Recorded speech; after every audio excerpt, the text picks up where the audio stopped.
Salam sejahtera di dalam kasih Tuhan kita Yesus Kristus. Gema kabar baik kembali menyapa kita, yang didasari dalam renungan santapan harian Selasa 10 Juni 2025. Firman Tuhan hari ini diambil di dalam Ibrani 3 ayat 1 sampai 6. Tetapi kita akan membaca di dalam Ibrani pasal yang ketiga ayat yang ke-6. Demikianlah firman Tuhan. Tetapi Kristus setia sebagai anak yang mengepalai rumahnya, dan rumahnya ialah kita. Jika kita sampai kepada akhirnya teguh berpegang pada kepercayaan dan pengharapan yang kita megahkan. Saudaraku, tema renungan hari ini adalah Aku adalah rumah Kristus. Saudara, rumah Allah menjadi bagian penting dalam pembahasan teks ini. Pribadi Musa dan Yesus Kristus ditempatkan sebagai pribadi yang berperan besar.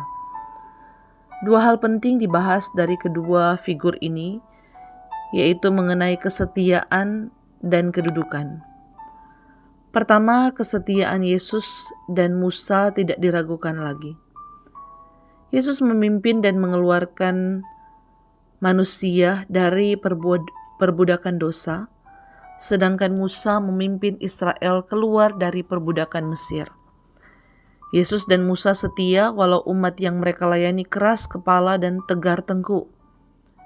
Kedua, perihal kedudukan, Yesus layak mendapat kemuliaan lebih besar daripada Musa.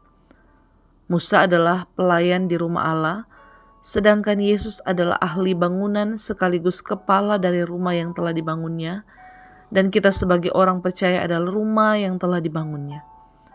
Saudaraku, penulis surat Ibrani menempatkan orang percaya sebagai rumah yang telah dibangun Kristus.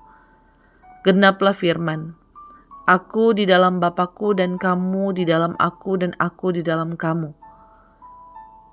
Dan juga tubuh kamu semua adalah bait Roh Kudus. Bandingkan dengan 1 Korintus 6 ayat 19.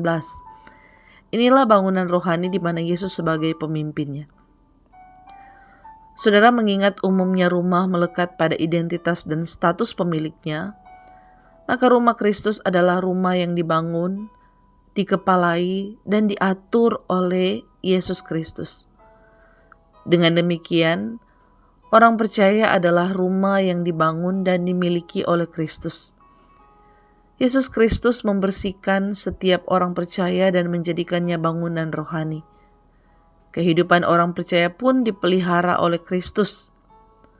Saat ini, apakah Yesus berkenan tinggal dan berdiam di dalam kehidupan kita? Saudaraku, kita diundang untuk menjadi bagian dari rumah Allah dengan cara hidup yang setia dan berintegritas. Dengan penuh syukur kita dapat mengatakan aku adalah rumah Kristus. Itu adalah ungkapan kesediaan bertanggung jawab menjalani hidup yang mencerminkan pribadi yang ditebus oleh Yesus Kristus. Saudara, marilah kita hidup penuh ketaatan agar Kristus pemilik hidup kita dicerminkan melalui perilaku hidup kita. Amin firman Tuhan. Mari kita berdoa.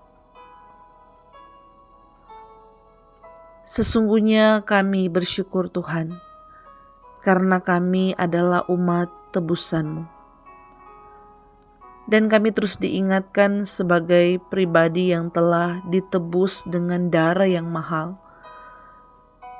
Biarlah kami boleh hidup sesuai dengan identitas kami. Kami boleh menjalani hidup yang benar. Kami boleh menyatakan Kristus lewat kehidupan kami. Tuhan, di tengah-tengah dunia yang berdosa ini, tolong mampukan kami Tuhan, supaya kami boleh tetap setia melakukan kebenaran firman Tuhan. Kami senantiasa hidup di dalam ketaatan, agar Engkau, Yesus Kristus sebagai pemilik hidup kami, itu kami dapat mencerminkan kehadiran-Mu dalam hidup kami melalui perilaku yang benar dan berkenan kepada Tuhan. Lewat hidup kami banyak orang boleh mengenal dan percaya kepada Engkau sebagai Tuhan dan Juru Selamat. Dan tentunya kami sangat membutuhkan pertolongan Tuhan untuk memampukan kami. Kami bersyukur untuk kebenaran firman Tuhan yang selalu menguatkan tetapi juga menegur kami. Terima kasih Bapa. Ini doa kami, syukur kami. Di dalam nama Tuhan Yesus kami berdoa. Amin. Saudara, demikian Gema Kabar Baik di hari ini telah menyapa kita. Selamat beraktivitas. Shalom. Tuhan Yesus memberkati.